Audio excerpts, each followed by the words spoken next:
নমস্কাৰ প্ৰিয় বন্ধু বান্ধৱীসকল, আমি প্ৰত্যেকেই গা ধুওঁ বা স্নান কৰোঁ। জানি আচৰিত হ'ব যে গা ধোৱাৰ সময়ত বা গা ধুওঁতে কৰা তিনিটা ভুল কামৰ বাবেই জীৱনলৈ দুৰ্ভাগ্য আহি বেমাৰ ব্যাধিৰ উপৰিও ঘৰলৈ দৰিদ্ৰতা আহি ধন টকা পইচাৰ নাটনিত পৰিব লগা হয়। আমি বহুতেই লক্ষ্য নকৰোঁ বা ভাবি নাচাওঁ আমাৰ জীৱনত ইটোৰ পাছত সিটোৰ সমস্যা কিয় আহে। আমাৰ জীৱনত হ'বলগীয়া কামবোৰ সকলো ঠিকে ঠাকে থকাৰ পাছতো কিয় নোহোৱা হৈ পৰে, কিয় সুযোগ সুবিধা পোৱাৰ পাছতো বিভিন্ন ক্ষেত্ৰত সফলতা পাব নোৱাৰি। এই সকলোবোৰ ভাগ্যৰ দোষত হয়। গা ধোৱাৰ সময়ত কৰা কিছুমান ভুলৰ বাবে এইবোৰ হয়। কিয় ৰাতিপুৱা শুই উঠি গা ধুব লাগে, ৰাতিপুৱা শুই উঠি গা ধুলে কি হয়। আজিৰ ভিডিঅ'ত আমি আপোনাক জনাম আপুনি মই গা ধোৱাৰ সময়ত কি ভুল কেতিয়াও কৰিব নালাগে। গা ধোৱাৰ সময়ত কৰা কি ভুলৰ বাবে ব্যক্তিৰ জীৱনলৈ দুৰ্ভাগ্য আহি যিকোনো ক্ষেত্ৰত বিফলতা আহে। লগতে দিনটোৰ কোন সময়ত গা ধুব পাৰিলে জীৱনলৈ সৌভাগ্য আহি ব্যক্তিৰ জীৱনত উন্নতি হয়। আৰু মহিলাই গা ধোৱাৰ সময়ত কৰা কি ভুলৰ বাবে তেওঁলোকৰ জীৱনত দুখ কষ্ট পাই মনে ভবা ধৰণে সুখ পোৱাৰ পৰা বঞ্চিত হ'বলগীয়া হয়। আজিৰ ভিডিঅ'টো যদি আপুনি সম্পূৰ্ণকৈ চায় তেনে কথাসমূহ জানি গা ধোৱাৰ সময়ত সেইসমূহ ভুল নকৰাকৈ থাকি সুখী জীৱনৰ গৰাকী হোৱাটো নিশ্চিত হৈ পৰিব। আৰু কথাসমূহ জানি আপুনি নিশ্চয় উপকৃত হ'ব পাৰিব। প্ৰিয় বন্ধু বান্ধৱীসকল, তেনে জানো আহক গা ধোৱাৰ সময়ত কি ভুল কেতিয়াও কৰিব নালাগে আৰু গা ধোৱাৰ সময়ত কৰা কি ভুলৰ বাবে ব্যক্তিৰ জীৱনত বিভিন্ন বাধা বিঘিনিৰ সন্মুখীন হৈ গুৰুদোষ হয়, ফলত ভাগ্যৰ দুৱাৰ বন্ধ হৈ পৰে। কথাখিনি কোৱাৰ আগতেই আপোনাক এটি সৰু অনুৰোধ জনাওঁ। ভিডিঅ'টো যদি ভাল পায় তেনে এটা লাইক কৰাৰ লগতে কমেণ্ট বক্সত জয় শ্ৰীকৃষ্ণ বা জয় গুৰু বৃহস্পতি বুলি লিখিবলৈ কেতিয়াও নাপাহৰিব। আৰু যদি আমাৰ চেনেললৈ প্ৰথম আহিছে তেনে চেনেলটো ছাবস্ক্ৰাইব কৰাৰ লগতে অন্য 10জনে উপকৃত হোৱাকৈ ভিডিঅ'টো শ্বেয়াৰ কৰিবলৈ অনুৰোধ জনালোঁ।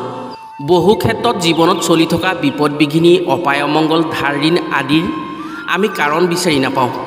আপুনিও নিশ্চয় কেতিয়াবা এনে সমস্যাত ভুগিছে। কোনো কাৰণ নথকাকৈয়ে কেতিয়াবা বিভিন্ন বিপদ আহি জীৱনত ধুমুহাৰ সৃষ্টি কৰে। অভাৱনীয় বা অকল্পনীয় কিছুমান বিপদে ব্যক্তিৰ জীৱনত সৰ্বশান্ত কৰি যায়।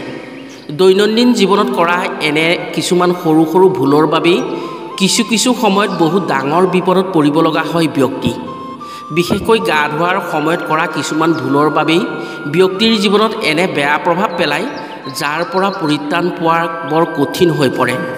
বাস্তু শাস্ত্ৰমতে এনে কিছুমান কাৰণ আছে যিসমূহ যদি গা ধোৱাৰ সময়ত কৰা হয় তেনে আপোনাৰ মোৰ জীৱনত কেতিয়াবা ধ্বংস হোৱাৰো উপক্ৰম হ'ব। সেয়েহে জানি বা অজানিতে গা ধোৱাৰ সময়ত এনেসমূহ কামৰ পৰা দূৰত থকাটো অত্যন্ত জৰুৰী আৰু অত্যন্ত প্ৰয়োজনীয়। 1 নম্বৰতে হৈছে আমি বহুতেই গা ধোৱাৰ সময়ত বাথৰুমত যি পাত্ৰত পানী লৈ গা ধুওঁ, বাল্টি বা অন্য পাত্ৰত সেই পানী গা ধোৱাৰ পাছত বাকী থকাখিনি তেনেকৈ সেই পাত্ৰতে এৰি থৈ আহোঁ।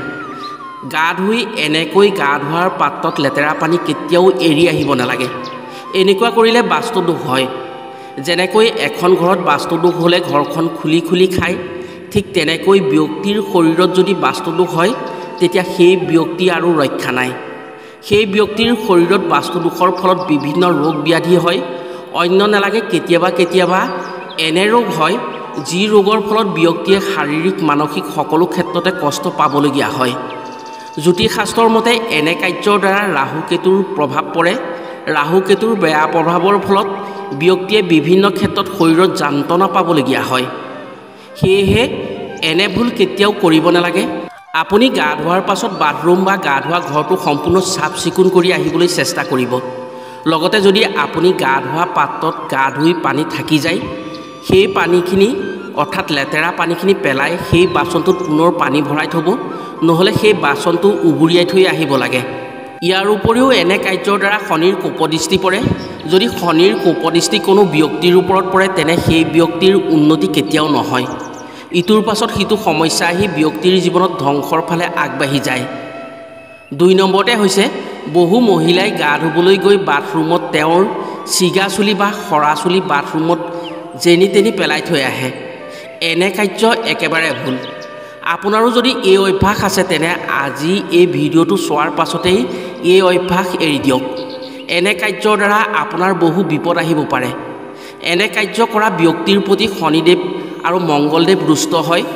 যদি আপোনাৰ গা ধোৱাৰ সময়ত চুলি সৰে তেনে গা ধোৱাৰ পাছত ভালদৰে সেই চুলিখিনি অৰ্থাৎ সৰা চুলিবোৰ এটা পাত্ৰত ৰাখি থ'ব, নহ'লে কোনো স্থানত পেলাই দিব। বাথৰুমত এনেকৈ সৰা চুলি পেলাই থৈ আহিলে শনি আৰু মংগলৰ দোষত ব্যক্তিৰ জীৱনত নানান অমংগল আৰু দুখ কষ্ট পাবলগীয়া হয়। 3 নম্বৰতে হৈছে বহু মানুহে গা ধোৱাৰ সময়ত বাথৰুমত বিবস্ত্ৰ হৈ অৰ্থাৎ বস্ত্ৰ পৰিধান নকৰাকৈ স্নান কৰে। এনে কাৰ্য অতি ভুল। যদি আপুনি বস্ত্ৰহীনভাৱে স্নান কৰে তেনে আপোনাৰ বাবে এই কাৰ্যই মাৰাত্মক সমস্যাৰ সৃষ্টি কৰিব পাৰে। শাস্ত্ৰ অনুসৰি যিজনে বস্ত্ৰহীনভাৱে স্নান কৰে তেওঁৰ প্ৰতি বৰুণ দেৱতা একেবাৰে ৰুষ্ট হয়, যাৰ ফলত বৰুণ দেৱতাৰ কোপত বা বেয়া প্ৰভাৱত তেওঁ জীৱনলৈ শাৰীৰিকভাৱে বহু সমস্যাৰ সৃষ্টি হ'ব পাৰে। বিশেষকৈ এনে কাৰ্য কৰা ব্যক্তিৰ চৰ্মৰোগৰ দ্বাৰা আক্ৰান্ত হৈ তেওঁৰ জীৱনত লজ্জাতীত হ'ব পাৰে। গতিকে গা ধোৱাৰ সময়ত কেতিয়াও বস্ত্ৰহীনভাৱে গা ধুব নালাগে। বহু মানুহে গা ধোৱাৰ আগত যি বস্ত্ৰ পৰিধান কৰি থাকে সেই বস্ত্ৰ খুলি গা ধুই পুনৰ সেই বস্ত্ৰ পৰিধান কৰে। শাস্ত্ৰমতে এনে কাৰ্যও অতি ভুল। সেয়েহে গা ধোৱাৰ আগত পিন্ধি থকা বস্ত্ৰ খুলি সেই বস্ত্ৰ তিয়াই দিব লাগে, পুনৰ চাফা বস্ত্ৰ পৰিধান কৰিব লাগে। শাস্ত্ৰ অনুসৰি গা ধোৱাৰ আগত বস্ত্ৰ খুলি থৈ গা ধুই পুনৰ সেই বস্ত্ৰ পৰিধান কৰিলে সেই স্নানৰ কোনো পবিত্ৰতা নাথাকে। আপোনাৰো যদি এনে অভ্যাস আছে তেনে এনে অভ্যাস এৰাই চলিবলৈ যত্ন কৰিব পাৰিলে অতি মংগলজনক হ'ব। 4 নম্বৰতে হৈছে বহু মানুহেই গা ধোৱাৰ সময়ত বাথৰুমত দাড়ি নখ আদি কাটে। যদি আপুনি কাটিব বিচাৰে তেনে গা ধোৱাৰ আগত কাটি ল'ব আৰু সেইসমূহ অৰ্থাৎ কটা দাড়ি নখ এইবোৰ চাফা কৰিহে গা ধুব। বহুতেই এইসমূহ কাৰ্য গা ধোৱাৰ পাছত বাথৰুমত কৰি সেইসমূহ বস্তু অৰ্থাৎ কটা চুলি নখ বাথৰুমতে এৰি থৈ আহে। এনে কাৰ্য শাস্ত্ৰই ভুল বুলি মত পোষণ কৰিছে। এনে কাৰ্যৰ দ্বাৰা ব্যক্তিৰ জীৱনত ৰোগ ব্যাধিৰ আশংকা হয়। গা ধোৱাৰ সময়ত কেতিয়াও চেণ্ডেল পিন্ধিব নালাগে। গা ধোৱাৰ সময়ত চেণ্ডেল পিন্ধাটো ভুল বুলি ধৰা হয়। বহুতে আকৌ গা ধোৱাৰ সময়ত মূৰত পানী নাঢালে, মূৰৰ পৰা তলৰ অংশ পানী ঢালে। শাস্ত্ৰ অনুসৰি গা ধোৱাৰ সময়ত প্ৰথমে মূৰত পানী ল'ব লাগে। এনে কাৰ্যৰ দ্বাৰা বৰুণ দেৱতাৰ সুপ্ৰভাৱ পৰে ব্যক্তিৰ ওপৰত। গা ধোৱাৰ সময়ত যদি প্ৰথমে মূৰত পানী ঢলা হয় বা প্ৰতিদিনেই গা ধোৱাৰ সময়ত প্ৰথমে মূৰ টিওৱা হয় তেনে সেই ব্যক্তিৰ মানসিক অৱস্থা মজবুত হয় আৰু মন মগজু সদায় সুস্থ হৈ থাকে। আপোনাৰো যদি গা ধোৱাৰ সময়ত মূৰ টিওৱা অভ্যাস নাই তেনে এই ভুল আজিৰ পৰা কেতিয়াও নকৰিব। প্ৰথমে গা ধোৱাৰ সময়ত মূৰত পানী ঢালিব আৰু মূৰত পানী ঢলাৰ পাছতহে বাকী অংশত পানী ঢালিব। যদি প্ৰতিদিনেই গা ধোৱাৰ সময়ত মূৰত পানী ঢলা হয় অৰ্থাৎ মূৰ টিওৱা হয় তেতিয়া ব্যক্তিৰ মন মগজু সুস্থ হৈ থাকে আৰু মন মগজু মজবুত হয়। শাস্ত্ৰ অনুসৰি গা ধোৱাৰ সময়ত কেতিয়াও নীৰৱ হৈ থাকিব নালাগে। সেয়েহে আগৰ দিনৰ ব্যক্তিসকলে গা ধোৱাৰ সময়ত ভগৱানৰ নাম বাৰে বাৰে উচ্চাৰণ কৰি মন মগজু একত্ৰিত কৰিবলৈ চেষ্টা কৰিছিল। বহুতে গা ধোৱাৰ সময়ত গানৰ কলি গুণগুণাই থাকে। অৱশ্যে এনে অভ্যাস বহুত ভাল। এনে অভ্যাসৰ দ্বাৰা মন মগজু শীতল হয়, মন মগজু একত্ৰিত হয় আৰু মন মগজু একত্ৰিত হোৱাৰ ফলত ব্যক্তিৰ মনত ভাল ভাৱৰ সৃষ্টি হয়। বহুতেই গা ধোৱাৰ পাছত কাপোৰ সলাই পুনৰ আগতে পিন্ধি থকা কাপোৰ ধুৱে। এনে কাৰ্যও শুদ্ধ নহয়। যদি আপোনাৰ কাপোৰ ধুব লগা আছে বা লেতেৰা বস্তু চাফা কৰিব লগা আছে তেনে গা ধোৱাৰ আগতেই ধুই লওক। তাৰ পাছত গা ধুই নতুন কাপোৰ বা চাফা কাপোৰ পিন্ধিব লাগে। 5 নম্বৰতে হৈছে গা ধোৱাৰ পাছত তিতা কাপোৰ কেতিয়াও বাথৰুমত এৰি আহিব নালাগে। বাথৰুমত তিতা কাপোৰ এৰাটো একেবাৰে ভুল কাম। এনে কাৰ্যৰ দ্বাৰা বাস্তুদোষ হোৱাৰ উপৰিও সূৰ্য দেৱতাৰ ৰোষত পৰিব লগা হয়। আপোনাৰ যদি এই অভ্যাস আছে তেনে আজিয়েই ত্যাগ কৰক। এনে কাৰ্যৰ দ্বাৰা ব্যক্তিৰ মান সন্মান হানি হয় আৰু অসুখ বিসুখত পৰিব লগা হয়। যেতিয়া আপুনি গা ধুই বাথৰুমৰ পৰা বাহিৰ হ'ব তেতিয়া বাথৰুমৰ দৰজাখন কেতিয়াও খোলা কৰি নাৰাখিব। আপুনি যেতিয়া বাহিৰ হৈ আহিব তেতিয়া বাথৰুমৰ দৰজাখন বন্ধ কৰি থৈ আহিব। আমাৰ বহুতেই গা ধোৱাৰ পাছত নিজে পিন্ধি থকা কাপোৰখন সলাই অন্য কাপোৰ পিন্ধি পুনৰ সেই কাপোৰখন তিয়াই নিজৰ ভৰি দুখনৰ ওপৰত সেই কাপোৰখন চেপি নিজৰ ভৰি তিয়াই। এনে অভ্যাস একেবাৰে মাৰাত্মক। এনে অভ্যাসৰ ফলত ব্যক্তিৰ জীৱনত শাৰীৰিক আৰু মানসিক চাপ পৰে আৰু শৰীৰলৈ বেমাৰ আমন্ত্ৰণ কৰা হয় আপোনাৰ যদি এনে অভ্যাস আছে তেনে আজিয়েই এই অভ্যাস ত্যাগ কৰক।